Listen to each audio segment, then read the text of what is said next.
Oh, yes. Loose Ends with Mikey. And it's you, girl, and you should know it. How thrilling. It's like a roller coaster was perpetually stuck on the kiddie ride, and the kiddie ride was experiencing a mild existential crisis. Oh, and look, the guest list has mysteriously opened up. Apparently, the mere thought of engaging with Mikey has sent a stampede of guests fleeing to remote, Wi-Fi-less islands. Who knew? So, if you've ever dreamt of a one-on-one conversation that might redefine the very concept of awkward, you're in luck. We've got a link in the chat. Don't all rush at once now. I wouldn't want anyone to, enjoy themselves too much. Looking for free patterns? Don't forget about Mikey's website, thecrochetcrowd.com. Let's start the show, shall we? Well, hello, everyone. Welcome to Loose Ends with Mikey. And hey, Michael, I like the new intro. Yes. Oh, actually, that was from February. I just found it in the collection. Mm-hmm. I like the intro, Michael. No, it's fantastic. Welcome, everybody, to another Loose Ends with Mikey. We are here with Katie, who is our everyday crocheter. And I will kind of throw Michael under the bus a little bit in that he kind of knew Katie a little bit because they talked for a couple minutes before you guys. Well, okay, so let's be honest. I was on 20 minutes early because I'm waiting because I'm a good girl. And Katie was already sitting there, and you were a bad girl because you weren't there yet. And I didn't want her sitting in limbo because I could see her off stage. And I thought, I'm just going to hey, welcome. Karen's on holiday somewhere. And so you're on holiday, Karen. We're going to talk quickly about that. We have a little side video and some things. But so Katie's kind of aware of what's going on. So. She is aware of what's going on and what I've got Christmas lights still going on. I am in a very small little town here in Nova Scotia, just near the Shubenacadie River in Stewiacke. And God, somebody's going to tell me I pronounced that wrong. But yeah, I am in an old converted church. So I have, people making sure that I'm behaving today. And, but yeah, so I am a little bit on holiday, sort of. Yeah. Mm-hmm. You're gonna tell me. So what are you going to be doing tomorrow? You can probably post some photos and then we'll do a quick video, Karen. Yeah, sure. So tomorrow I am going to be going tidal bore rafting and mud surfing. Yeah, I'm going to be on something like that. So in the Bay of Fundy, this is a river that connects to the Bay of Fundy where there's the highest tides in the world, right? So when the tide comes in and goes out, there is a section that creates a rapid. And well, you can see it's kind of low tide and everybody's muddy. Yeah, I am going to be one of those very muddy people tomorrow, surfing down the mud in the Bay of Fundy. And I cannot That is so gross. It's really good for the complexion, Michael. Oh, so we're going to just quickly do a little video here for those that are home that want to see what this is. I decided not to go to this thing. Because you are a nincompoop. Okay, that too. So here we go. A bald eagle or two. Oh. Yes.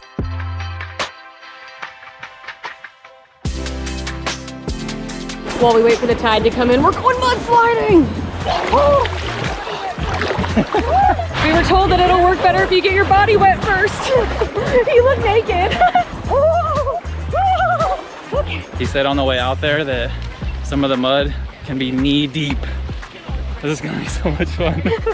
Oh, as if he's worried. It's squishy. Oh!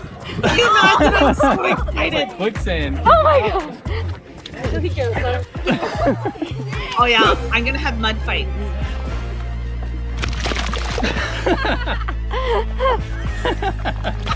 Oh! Okay, I'm not going down by the butt. I am definitely going down the tree. I'm stuck in the mud. Yay! All right, yeah, I'm gonna skip ahead, Michael. Oh, there we go! After a little bit more waiting, the tide finally rolled in and things were about to get crazy. Woo!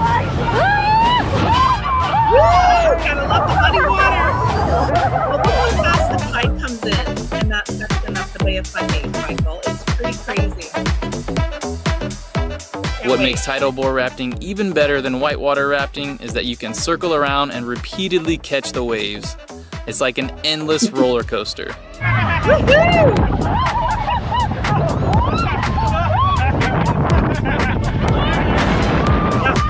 it. I can't wait. Cindy just walked in here.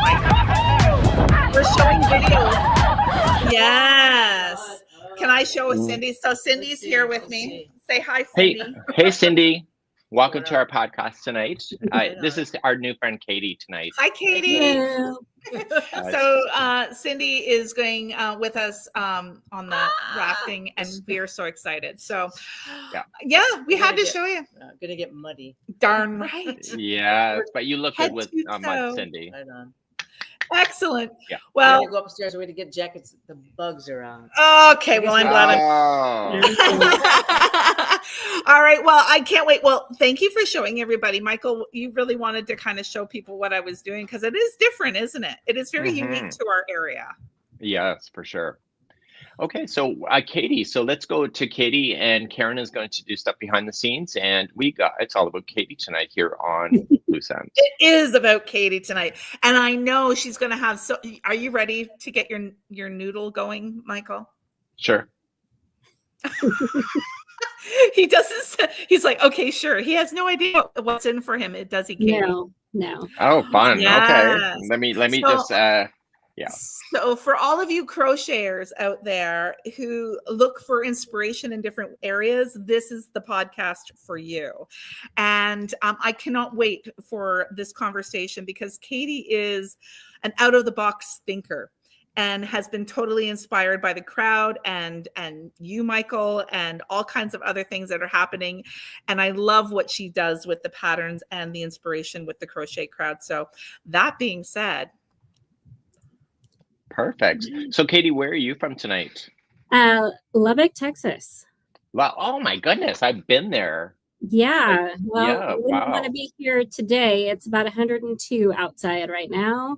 I believe it. Now, is there humidity with that as well, or is 102 plus humidity? Right now we are actually having a very wet year. Normally we would be very dry, and I like that. But this summer has been more humid than normal. Wow, we're going through a drought here in Nova Scotia. They actually closed all the national parks here.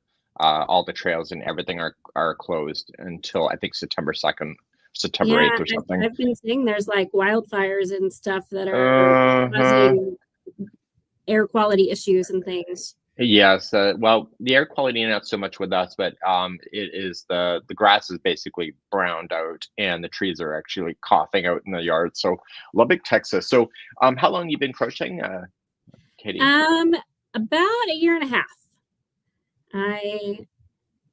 Not very long, really. Wow. year and a half, get ready.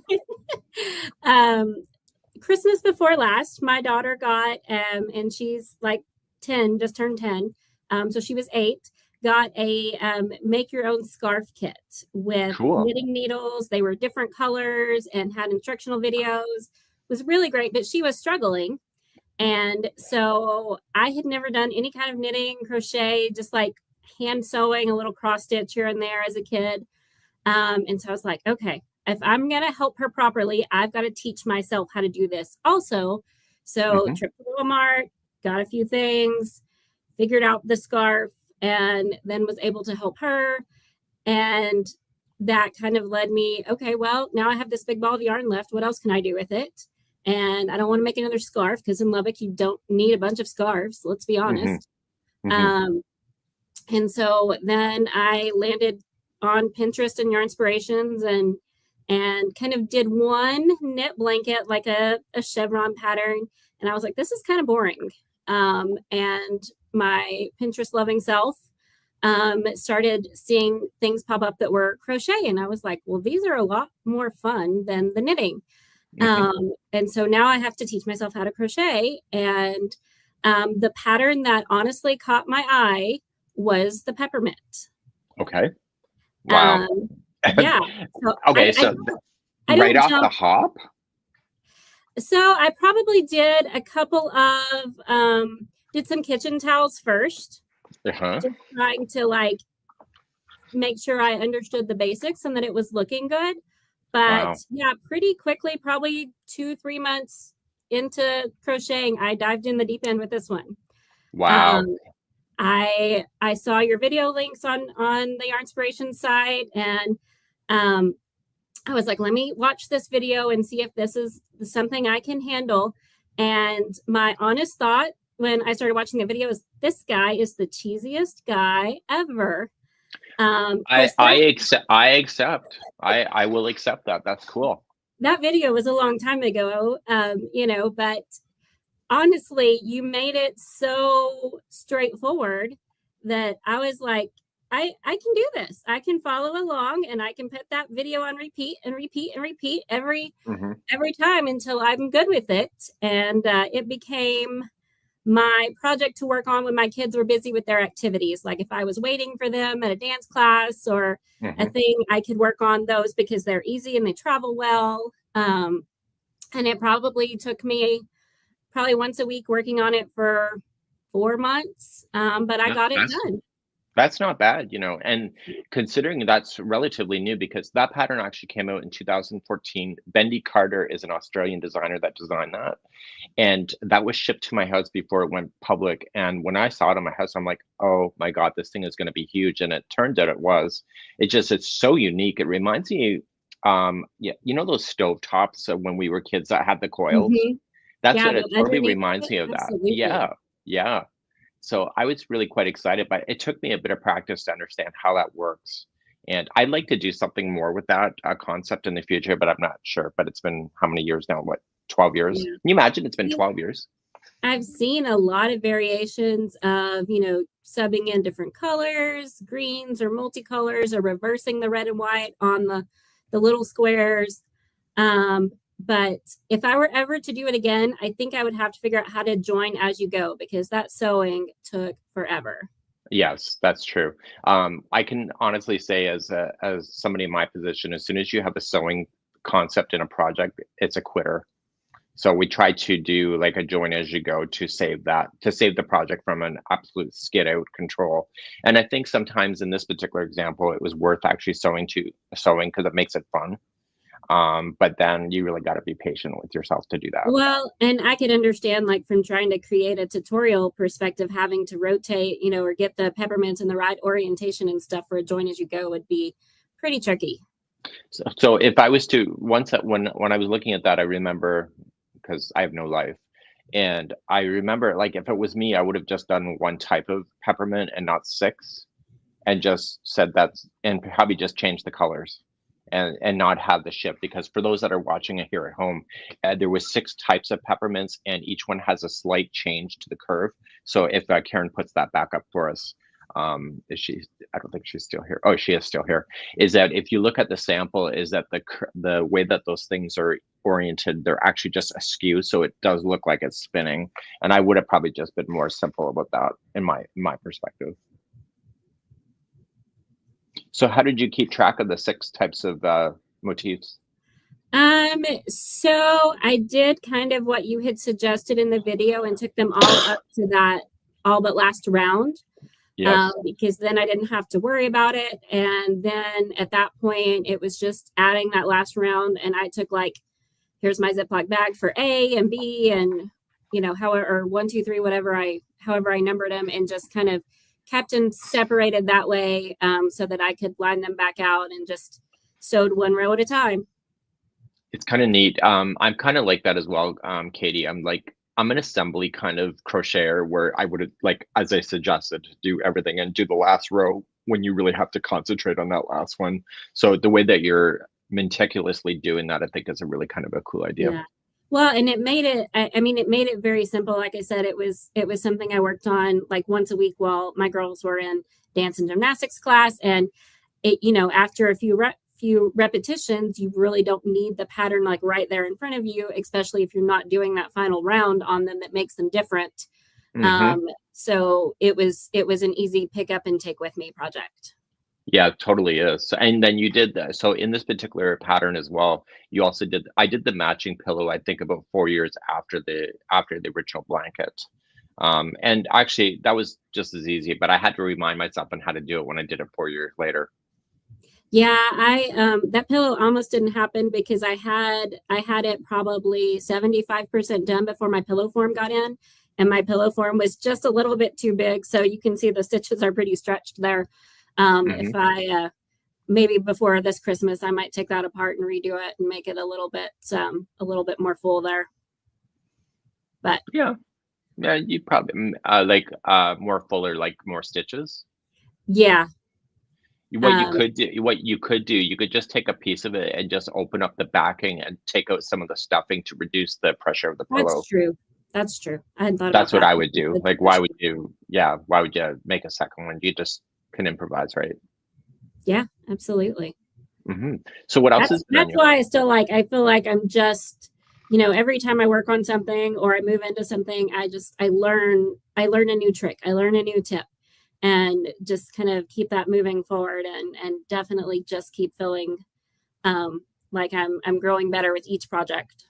Absolutely, and that's the best way to crochet. Now, Jane is asking, is there a tutorial for the pillow? Yes, there's a tutorial for the pillow and the blanket. That's one thing I love about crochet is that the learning is never ending, Katie. There's always something to pick up. And then I was looking at the inspirations today on the Crochet Crowd Facebook thing, and like people are just posting stuff. I'm like, wow, why didn't I think of that? But so I think if you know everything up front, it's probably not as fun as learning as you go.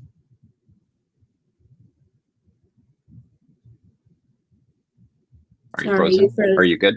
Oh, I'm good. You froze there for a second on my end. So what happened with your daughter then? With did you carry on it, or did she carry on? I don't think knitting is probably her thing. She could do it for a few minutes, and then, her little ADHD self kind of said, "I want to go do something else." But through a 4-H organization, she landed on a sewing competition where they give you like an hour to recycle a thing into something new. And she really latched onto that. And I actually just bought her a sewing machine for her birthday. And she has been in her room every day. Like she finally learned how to thread the whole thing herself the other day. So she's not, hey, mom, every 5 seconds. But no, we get home and she's like, I'm going to go to my room for a while and da-da-da. And she's sewing away, just practicing stitches and practicing work on it. So I am so delighted to hear that, because I don't know if you allow her to have a cell phone or a computer, but for her to do something tactile and real versus something digital, that was a big discussion this week, is about, allowing crafters to have that space that's non-digital. And it's like we somehow, and I'm just as bad, I doom scroll like a queen. And sometimes it's really hard to put down the damn phone and actually do the stitches. Well, and, she does have a tablet and she plays a lot of Minecraft on it, and that's all fine and good. But I was like, maybe instead of looking at Minecraft tutorials, you look at sewing projects and see if there's some videos out there and stuff. And then I would show her some pictures on Pinterest and I would be like, hey, look, they made a little holder for your little ice pop. Maybe you could work on something like that. And I don't give her a lot of cut this way or fold this way stuff. I just kind of give her a concept and let her go play for a little while and wait till she asks me for help, because I just want to let her creativity flow, because I think it'll stay so much better that way. You're sounding like my mother would never have said that, but that's exactly what my mother did. Show and walk away and let them create. And that's what she did. It's kind of interesting. If she likes Minecraft, I bet there's stuff with Minecraft that she could probably sew, because that's kind of squares, right? Right. Mm-hmm. Huh. Yeah. Interesting. Mm-hmm. Yeah, there might be something there with that. And I had pinned some crochet blanket things that were Minecraft, and I was like, maybe this is on my wish list to do something for her, but she's already claimed 2 or 3 of my projects on her room right now, and so I'm like, she's good for a little bit. We'll wait and do something else, and maybe circle back to that later. But doesn't that give you a sense of pride that your child wants a piece of you? Oh, absolutely. That very first knit blanket, it is her go-to. She sleeps with it every night. In fact, the other day she was like, because it was just meant to be lap size, really. It wasn't that big. And she was like, Mom, do you think you could make that longer for me? And I was like, Oh, I mean, I don't know how I'd get that back on the knitting needles exactly and do that, but maybe I'll figure that out. I might just crochet some end on it. I don't know.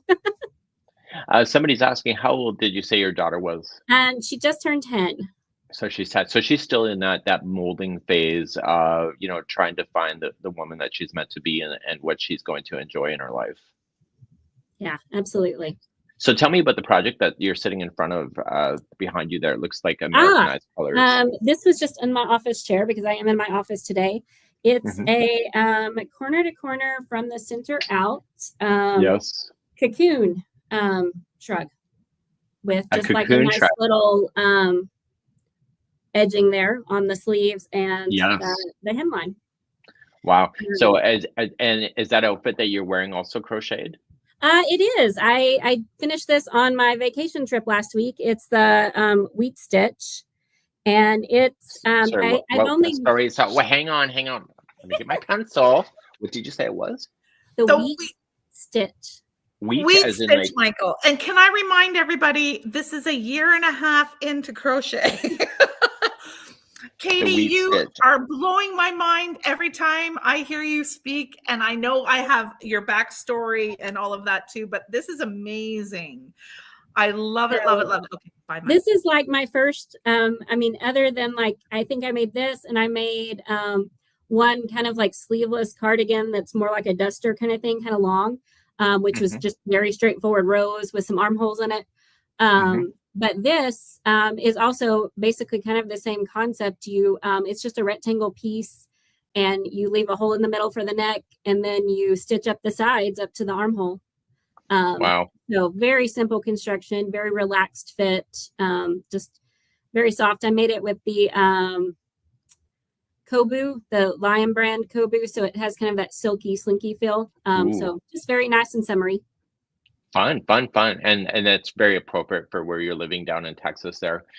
Last week, I actually made my very first Granny Square jacket for myself ever. Yeah. Were you on a deadline for that? Because it Yes, seemed I like you were was. really pushing. I was totally pushing. I was. I can't share more about that yet, but I was like, I always do tutorial samples where it's never wearable. I end up giving stuff away, and I thought, you know what? I am going to finally just sit down, and I spent $160 in yarn Oh, wow. on that thing. And it's not because I used all the yarn, it's just because I couldn't settle myself on what colors I want. I ended up with 10 colors in this thing, and every square was unique color. And once it was put together, I'm like, what would I do different? And it's almost like what Karen was talking about with you, like we'll get into, is that once you have it done, what would Katie do? And so I end up changing the way I did the sleeves, and then I end up changing the collar area. I even put nuts in the seaming of the jacket in the bottom. I saw that. I thought that was brilliant. Yes. I was thinking of my mom with the shears, because I don't like shears now as an auto, but I remember they had weights, and I thought if I just weighed down the front piece, then it's going to drape properly. And I was like, wow. Yeah. So everybody can feel my nuts. That's all I'm saying. So yeah. So how do you change your creativity then for what you want from what Karen was mentioning? Well, so I've actually taken some of your crochet alongs here and kind of started making my own mix of different patterns put together. So this one is a mix of study of texture and orbs that into the light blanket. Wow. And at first it worked together really well. And then it kind of got to a point where I was having to add in like a little transition row here or there because I was needing to go from an odd count to an even count kind of thing, which was simple enough. And then when I got to those outer edge, you can tell I really like popcorn. I added a whole bunch of extra ones in there just to give it a really fun texture there in that section. You totally did. So do you know why it's wrinkling on the outside? Well, part of it is because it's outside on my grass, which was very uneven and needed to be cut. And so most of the wrinkling is that it does lay pretty flat. Oh, good. good. Yeah. Those the basket weave stitches. Oh, look at that. Oh, I love texture. I find the basket weave is kind of really hard to put into stitch alongs because the tension of the basket weave is different from everything else. And so on the original sample of the study of texture, like it just made it like just bulge in a way that makes it almost look like this the sides were sucking in. So your sides are actually pretty good. So you made some great choices along the way in order to get to the outside of that. Yeah, I mean, I kind of every couple of rounds I would kind of lay it and I would go, okay, are we still looking pretty flat and pretty smooth? Because I've done some other projects that ended up super wavy on the border, and it was like, I did all this work to end up wavy on the ends. Yeah, I've done the same thing. It's usually when and that's why I tend to finish stuff with single crochet instead of adding a double. As soon as I go for double or half, it gets questionable, and then my sanity just goes out through the roof. I used my favorite Biddy stripes. That one I think is Sunset and Moonbeam. Moonbeam is my absolute favorite because it's a neutral and it has just the little bit of transitioning color to, just make it not plain. And it just goes with everything else. I find with the Biddy stripes too is that it gives me a meditative feel. Like when you're like, what's the next color? Like, how long is it going to take before I get to that color? And I got to see a preview of a lot of the new yarns that are coming out this fall. And I find that journey of what you're talking about is going to be very evident this fall, of just being able to watch those colors just completely take something and give it life. I'm so excited about that. Yeah, and I was excited. I haven't purchased it yet, but I saw that they had that new kind of Christmas tones with the red and the green. I actually, one of my whips right now is the mosaic, the evergreen trees, not the new one with the new colors, but the original one. And I could see that yarn though being really awesome in that one as well. Absolutely. Yeah, absolutely. Yeah. I just, and it's kind of an older pattern now, but the repeat is 40 rows in order to make something like that happen. So Karen's going to put that one up. Yeah, that's my progress thus far. And you know what? I love this kind of stuff. Like, it's timeless. You could say it's Christmas, or you could just say it's for camping or cottage or your home deck. I kind of live in the woods, so I could get away with that pretty much all the time. You're a year and a half into this, sweetie. That's ridiculous. Well, I mean, so I alternate between like projects that really like challenge my brain because I need that sense of creativity, because a lot of times my job is very technical and just very black and white. And then there are also times when I just want that mindless repetitiveness because my brain needs to sort something out. And so, but this is my project right now that's my creativity point, because I do have to keep that pattern handy to keep referring back to it. But the mosaic crochet, I mean, it looks intimidating, but it's really very simple once you grasp that concept. Yes, it is. It is. The thing about it, and for those at home, like, you should give her some compliments and some hearts and stars and anything that you want to do. I find I've never been able to design mosaic. The problem with designing with mosaic, you have to think about what's going to happen in a fourth row from now. And my linear reptile male brain cannot move more than the next row. So on the study of series that I do, I cannot see what the blanket looks like. I have to go and say, what am I going to do next? And it's always like, what's next? And sometimes I have a vision. Daniel wanted me to put tulip stitch into the study of geometry. And so that was a stitch I wanted to put in, but I very rarely think that much. But mosaic, because of the overlaying, you have to really think. I just don't have that in me to do that. No, it kind of goes back to what you were saying about the Biddy stripes. It's like it's kind of addicting though, because you're like, ooh, what is going to pop up on this pattern next when I'm making these chains here or this drop stitch there. So even though I can look and see what's coming next because I already did it, but it's still it's very fun and very engaging. Now, one of the things that I do, Katie, is that I stare at my yarn ball. I know. So what I do is that, and it's an addiction to do it, but I put the yarn ball within a visual. So if I'm crocheting here, if I just glance over, and I have this addiction of watching the yarn come out of the ball. And it is so I'm not actually watching my project. I'm watching the yarn, because how is this yarn going to tangle now? And it never does. And like, oh, I see blues coming. Keep on going. Oh, there comes the blue. What's the next color? And I just always do that. So there's that new contraption of the yarn genie, that thing that spins. Mhm. I can't keep my eyes off that thing. I am just like, can I crochet enough so this thing never stops spinning? And I'm like, I'm doing it. I'm doing it. I know, it's crazy. So, So what gives you the most joy with crochet? honestly, I think just I'm really terrible like weaving in ends because I really want to just like jump onto that next project. There's probably only I think one pattern so far that I've made more than once.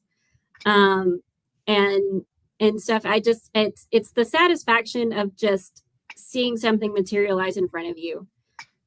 Yeah, so you're taking a strand of yarn and you're making it into something tactile. In your case, you're wearing something. What's the project you've been most proud of so far in your year and a half of your career of crochet? Probably that last one, the mashup, because it stretched my brain in a way of, having to stop and think about the math and the numbers and stuff and say, okay, can I fit this in here? Or which rows am I going to cut out? And it just, really put my own bit of creativity and stamp in there. I love that. Like, I love when I hear crocheters doing that because my patterns really are just a suggestion and how you make it. Because I've seen some of my patterns turn into shawls and coats and stuff, which was never the intention. And I just like how a crafter just literally goes and says, what would I do differently? And they don't ask for permission and they just go for it. I love it. Honestly, like the best tip, I think, so the first crochet along that I really did was the Christmas cookie one. And somewhere early in that video, you were like, there's no crochet police. If you messed it up or you fit, whatever, you just keep going. And that honestly was the best thing because I do sometimes really fight that perfectionist tendency. And on that one in particular, like some of those chain one spaces, I was missing the little hidden stitch where you go in to start the next section. And I was like, you know what? If I can't find it, I'm just going to put 2 in here or do this here. And, and I was like, nobody knows but me. And by the time I get done with this, move on to the next project, I won't even remember. Exactly, Katie. I feel the same way. Sometimes I do remember my errors, but most of the times, there's a lot of times I have to flub. I'm like, I don't understand why I'm missing a stitch on this particular chevron in this section of the cookies. Nobody's going to notice. Throw in there, get myself back on track, and just, because if you really did zoom in on my projects, you sometimes see that I've lost my way, but I know how to get myself back without it being noticeable. So you're doing the same thing. Yeah. Well, and, and like I said, my daughter can be somewhat of a perfectionist too. And so I will tell her, I'm like, every blanket or everything I've made has a mistake in it somewhere. Can you tell me where that mistake is? And she'll be like, well, no, how would I know? And I'm like, exactly. Wow, look at that one, Katie. That is amazing. So when I saw your study of reality, my first thought was, this looks like Mexican tiles. Oh my God. Design. And here in Texas, those get used for all kinds of decor, floors, walls, tabletops, things. And so that was my thought when I saw that, is the center of that looks like a tile and I need to make a set of tiles. So you know what, that could be cool. Now that you say it in that way, that would have been kind of, those boxes that IKEA has that they slide into the drawer or to the shelving, those cube boxes. I've never been to an IKEA. Okay, so those fabric boxes where they just go into the square shelving. Oh, and they're like a basket that goes in. Oh, yes. I could see something like that where that's actually the exterior of a side basket. of it? Absolutely. Yeah, because Yarn Inspirations has a pattern for something like that where they've made it into a cat cocoon. And so what I'm thinking is that if the outside of the box was actually that, when it's actually inside the IKEA shelf, it would actually look like a mosaic tile, which so if I were to do that, honestly, I would probably go to the dollar store and get one of those cloth bins and just attach to the sides of it so that it already has the structure behind it. Yeah, absolutely. Oh yeah, I wouldn't do this as a basket without that structure. But I'd also be inclined to get out my hot glue gun and burn the hell out of myself and just actually glue it to the side of the thing and not necessarily do it all, because it's always going to be pushed in unless you're pulling it out for something quick. Right. That'd be kind of, oh my God, that'd be kind of cool. Yeah. Like what if you did, Mikey did a shelf of that, and they're all different kinds of mosaic coloring. Very cool. Yes. Katie, look at that. You're inspiring me tonight. That's a pretty cool idea.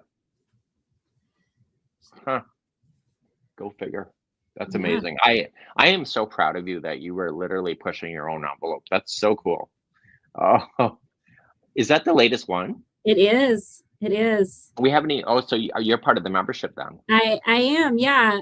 You know, you said in a video at some point early on that like the cost of a membership is like the cost of a pattern or two. And I was like, absolutely.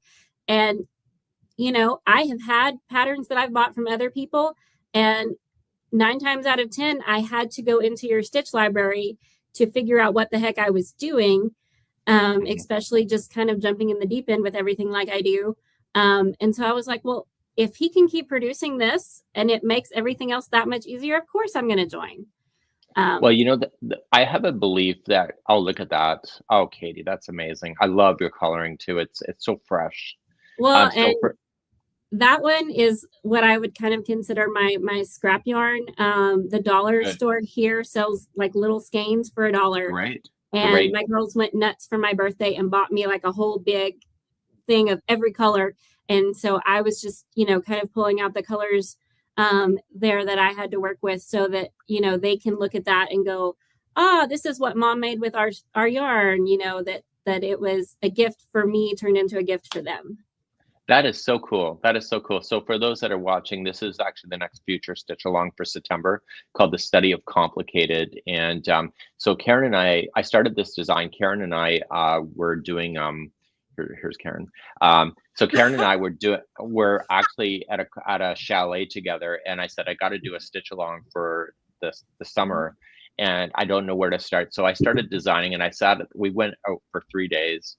And so the actual outer ring that is yellow or green there for everybody watching at home, that ring, to figure that out was like my royal pain in the ass. It is definitely complicated for sure.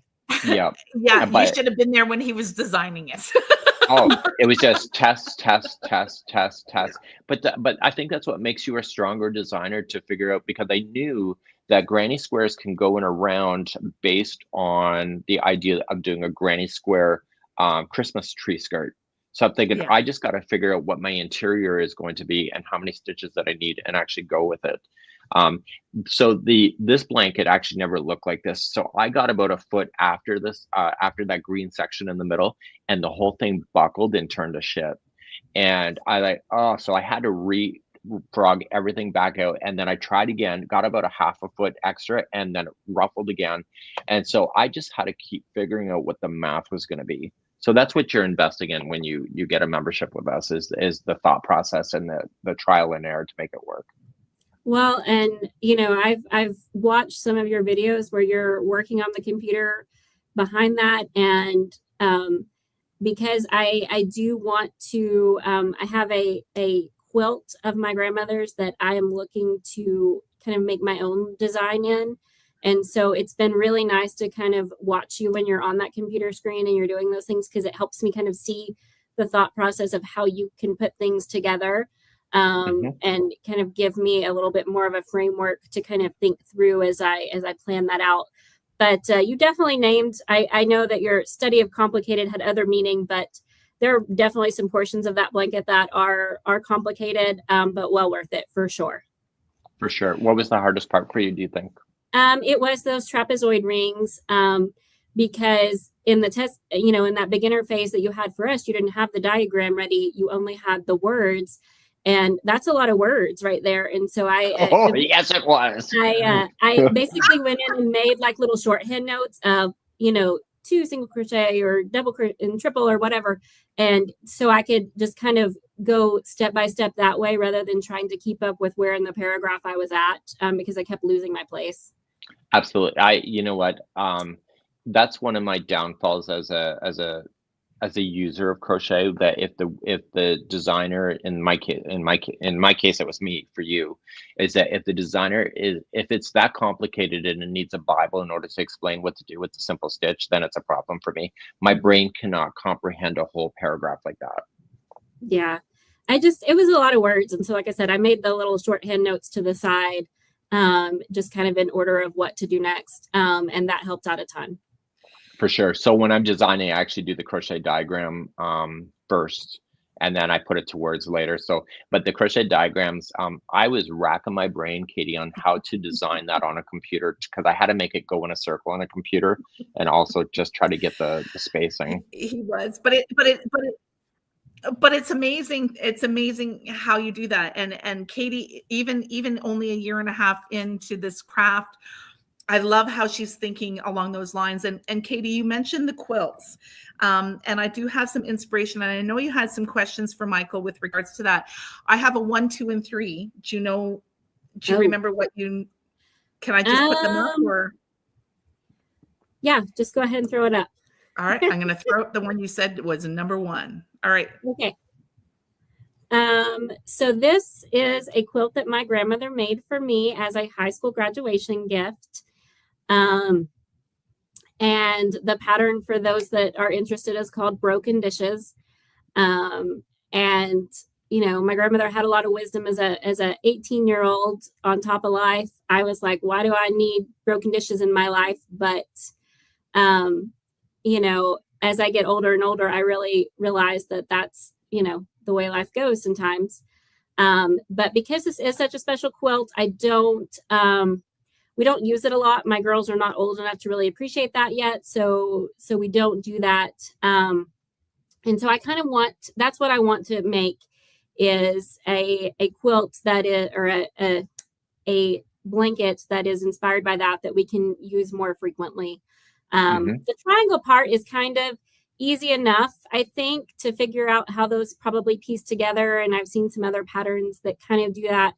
But like I said, it's kind of a thought process of what kind of yarn is going to work. And if I want the nice thick border on it, and some of the parts of it have some lace detail, how do I mix that stuff in to get it to really represent the working detail that she put into it? So you're looking for something in crochet that can emulate something like that? Yes. We have a solution for that. Okay, so let me just pull up a photo for you to show you.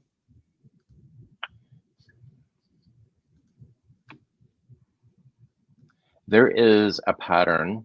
So what I went on, I just went on yarnspirations.com and I said crochet quilt. And let me just put this in for you, image file. And what I want to share with you is that this particular file, oh shoot. You know what, while you're pulling that up, I need to go run and grab a cord for my computer. So can y'all go ahead. Go ahead. I will go. Okay. And Karen's back with us while she Hi. runs her cord. Well, of course I'm going to come back.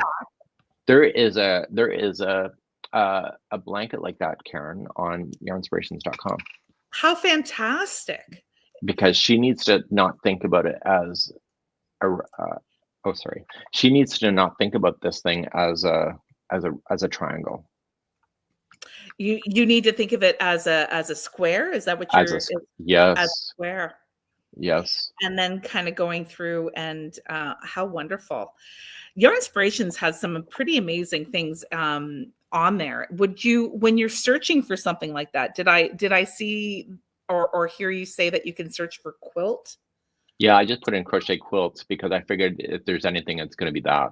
And so I'm going to pull it up on screen now, Karen. So this would be something that I would consider doing. So Katie's going to be joining us in just a few moments from now. Oh, she's coming back here. Yeah, she's got her I'm cord. good now. So Katie, on screen is something that I entered crochet quilt. So I think when we're looking at your particular sample here, we're adding it back to the stage. You're looking at it as like triangles, but look at this thing as a square. So look at the two sides being a square, right? Okay. And so what you can do with crochet, and we're going to add this back in, is that you can see in this particular sample that some of the squares are half. Like this. And you can so one side is solid, the other side is another color, so you can see that. But in granny squares you can actually do it so all four sides are a different color. Okay.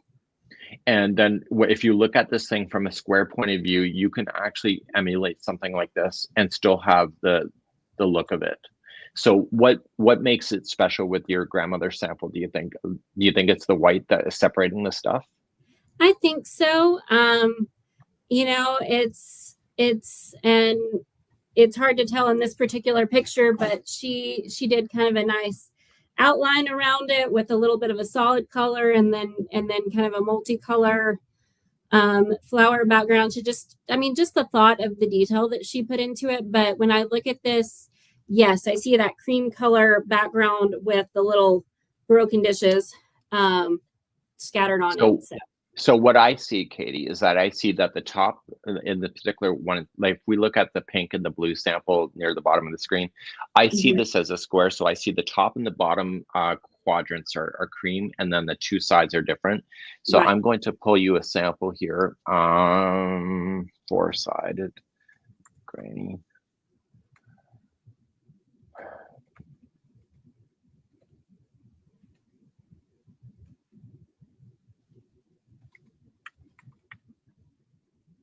So what we have here, so you would need, so the thing to how to do this in granny square, if you've never done it, is that you have to have the different colors of yarn going at the same time.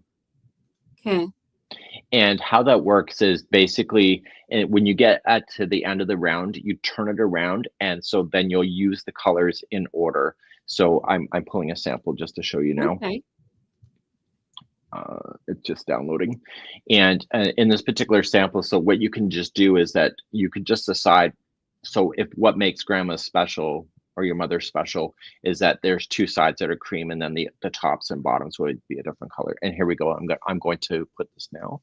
So we'll show it to you, a video file. I've never done something like this. We're showing stuff. This is new for me.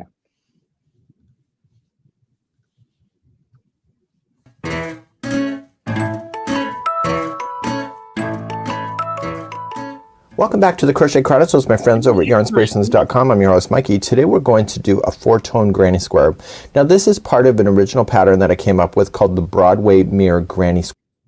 So basically, I have 4 colors going, but if you want this to be orange on the other side, you just have 2 separate oranges in play.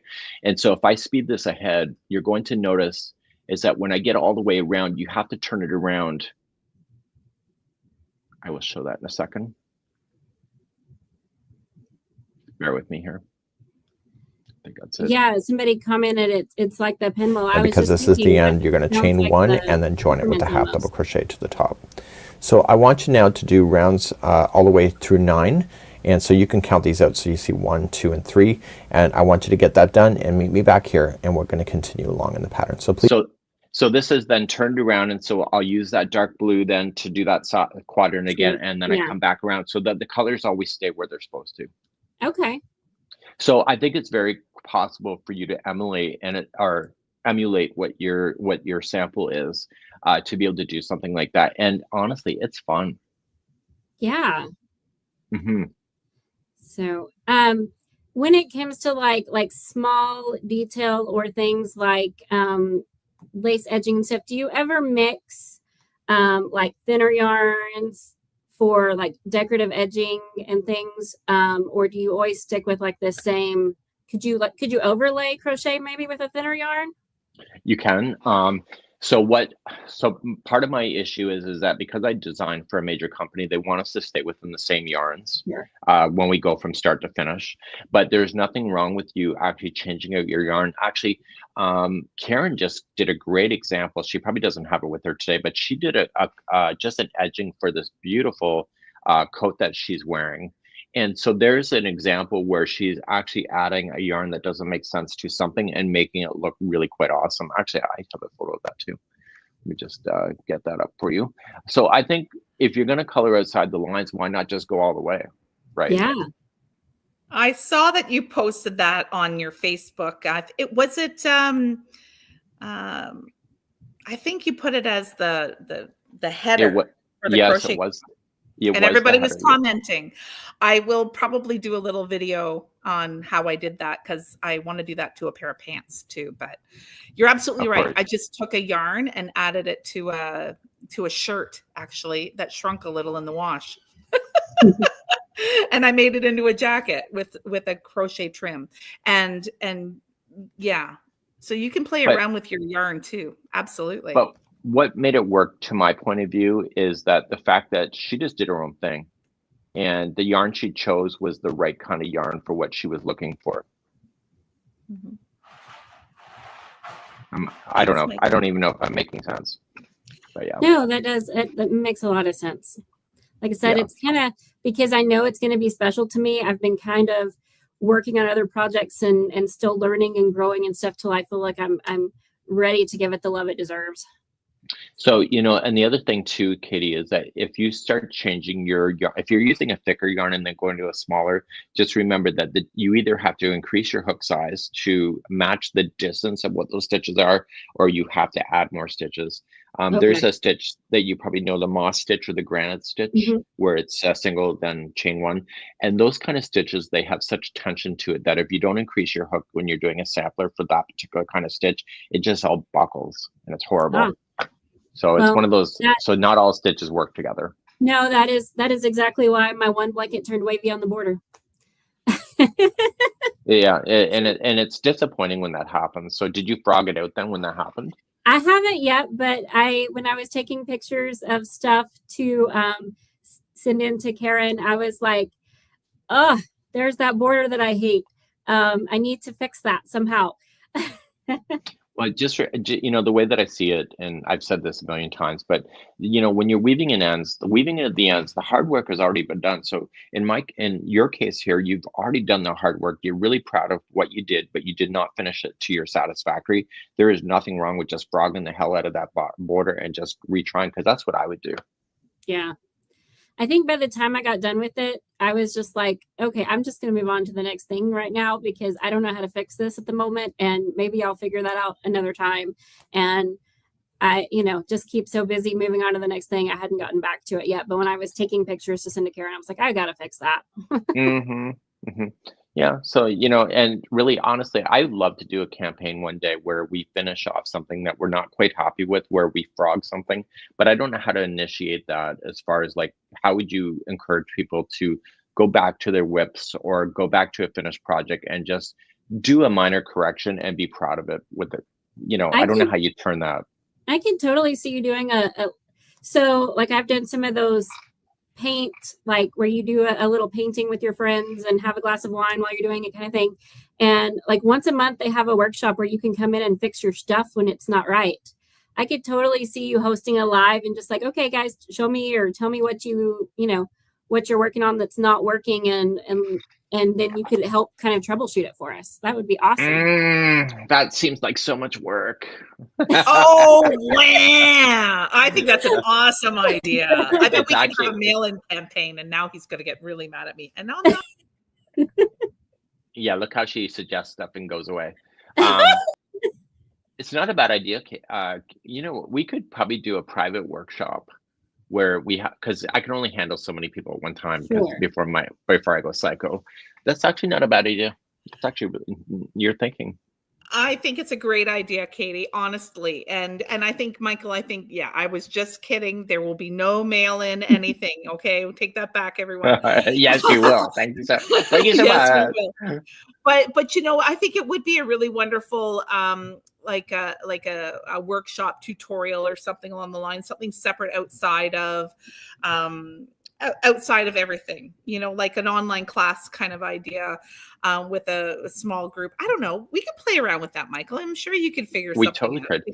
Because there's so many people. Katie's right. But Katie's got me thinking even further. Sometimes the projects, I have done this where I didn't finish something, but then time goes on and you know how yarn changes. It changes colors or it changes texture or the brand comes up with something new. I have found with myself sometimes going back, you know, with a project that's been like dying a slow death of 5 years in my whip, that literally you can grab a new yarn today and continue that with the new yarn and then really create something special. Even though it's a different brand, it sometimes breathes new life into your creativity. Can I add on to that though, Michael, as well, is because there was a loose ends that that we had a guest who had a heritage something happen, and grandmother did that a long time ago, and you suggested, you know, just making it, you know, update it on so the next section, and then maybe somebody else can add on to it later. There's so many ways of doing that to make things so special. This craft is amazing when it comes to that. So anyway. So, Katie, what would be, as we're finishing up tonight, what do you think is the leaping board to get somebody started with crochet? I think honestly, a crochet along is probably a great place to start if you're interested, because it's going to have, you know, videos to follow along.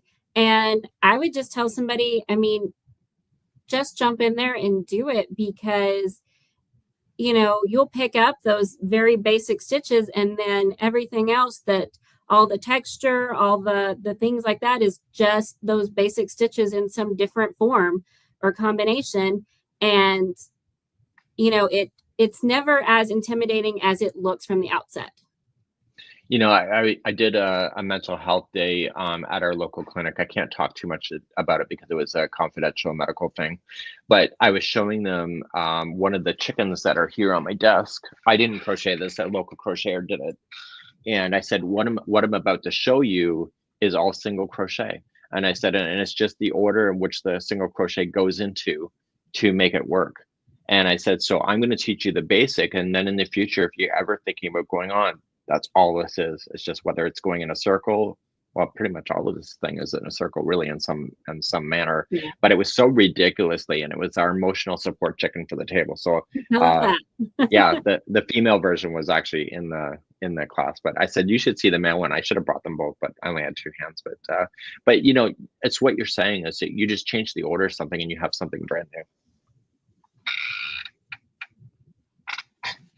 Right. Right. Yeah, absolutely. Yeah. Right. Ding dong. Yeah. Thank you, Katie. Katie, this has been absolutely spectacular.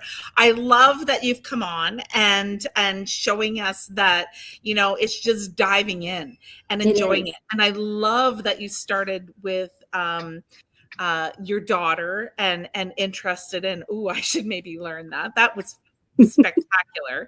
But then to take something and have the confidence to just create beyond what was actually written is brilliant and truly inspiring, really. I think that a lot of crafters in general, and I'm not just talking about crocheters, I'm talking about crafters. We can get into our routine, we can get into our thing, and we can love it. We can love it. And it's something that we do. But to grow within the craft, we need to look beyond what we do regularly. Yeah. And you've done that early on. Well, and you know, looking at that first Peppermint video to the way Mikey does videos now with very authentic personality in them.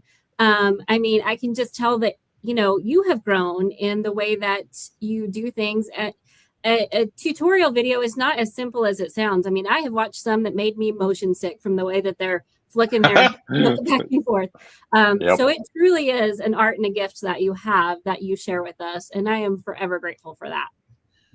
I was thinking about one more piece of advice I could give you. You know how you were talking about the four the granny squares? I was thinking, God, that would suck to sew that together. Because if the colors don't match on the boxes, then you're going to have an offset color. So here's my advice. If it was me and I was doing that, I would make sure that if you have, I don't have the damn picture up again. If I was to do something like that, Katie, if you have the square and there's a white triangle like on this, if there's a white triangle, right, I would make sure that on the other side, it's the other color so that you could use the white to go all the way around to sew it, because as long as one side is the same color, it will blend so perfectly. So if there's yeah, I would think that would work with this design because it alternates the That's orientation. Right. Yeah. So I wouldn't be so worried, because I was thinking, God, that's going to be awful for the ends, but then you can go all the way around because there's always going to be a white touch on something somewhere. And so it'll save you so much time. Yeah, that's an excellent thought. Yes, thank you. Yeah. So your challenge is basically to look at your quilt there and actually try to find yarn that looks similar to it or what you think is. Yes. What And is, that's yeah. kind of, yeah. Just, Get the another feeling. reason to go to the store. I mean, You know what? Another thing you could do, because you seem like you're creative now and you're starting to put things together, you could also think about coming up with variations so that the coloring actually is a different stitch than the other flat. So keep your whites flat, but the other quadrants maybe come up with 4 different examples. So then they actually looks textured in a different way to make the colors really pop. yeah, you're exactly on it, Mikey. I've been trying. That's kind of what I've been playing around with is what would this stitch look like, or how do I add some texture here? Yeah, absolutely. So what I would do, Katie, is that I would think about, you seem like, just figure out, like when you're looking at the actual diagram, just kind of like white out the 1 quarter and then just draw in the diagram, because then you'll know how many stitches it is. And then you take your eraser and just take out stitches and add chains and all of that to make it so that it will always sit flat. And that's how I would do it if it were me. Ah, yes. Listen to the master. No, well, that's what I do. You save you so much time, so much grief. It's like, why is this thing not sitting flat? But if you can physically see that you have only 13 stitches to play with, you're not going to put in 15 if you only have 13. So it'll save you a lot of grief. Yeah. Excellent. Yes, absolutely. Yes. Thank you. Well, Katie, thank you so much. You really enlightened me tonight. You really got my design brain going, and thank you so much for that. That's where I want to be in my headspace. So that's great. Yeah. And I think you've got a lot of us thinking design and taking inspiration from the things that mean something to us and how to go on and be a part of it. But yeah, absolutely. Katie, it has been an absolute pleasure. I'm so glad that you messaged and said that you would love to chat with Mikey. Congratulations on your interest in crochet. And yeah, thank you. Wait a minute. I have another piece of advice. Because Wendy mentioned it. My mom and I did a joint quilt when I was a kid, and Wendy just reminded me of that. So what I did is those stupid little weaving looms that were about yay square. I used my old clothing because that's what we had for materials because we grew up poor, and I made all of these woven squares. And my mom did the quilt version of it. So there was my square, and then my mom's quilt square, and then my square, and then my mom's quilt square. And somebody was suggesting here in the chat is that maybe this is a joint mother-daughter project where your daughter is actually doing that, and so all you're just going to do with her squares is that you're just going to crochet around the edge so that you can attach it. Oh, that's excellent. Oh, that would be cool, and it would give you both cool. a goal, and you're basically taking a piece of your grandmother and moving it forward with you and your daughter. Yeah. Well, that just hit my feels. Thank you. And that's it for it. Oh my gosh, don't make me have all the feels. We're gonna have to end this now before I get all waterworks here. Yeah, no kidding. Me too.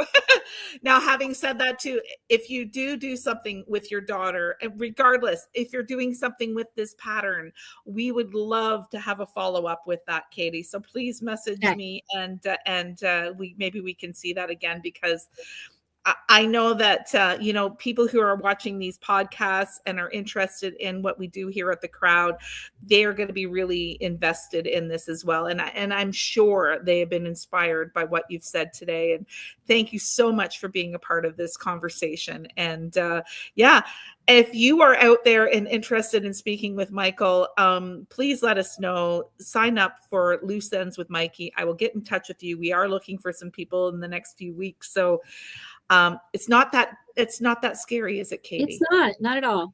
Especially when you get to talk to him early. Yeah. Hey, throw me under the bus. Throw me under the bus.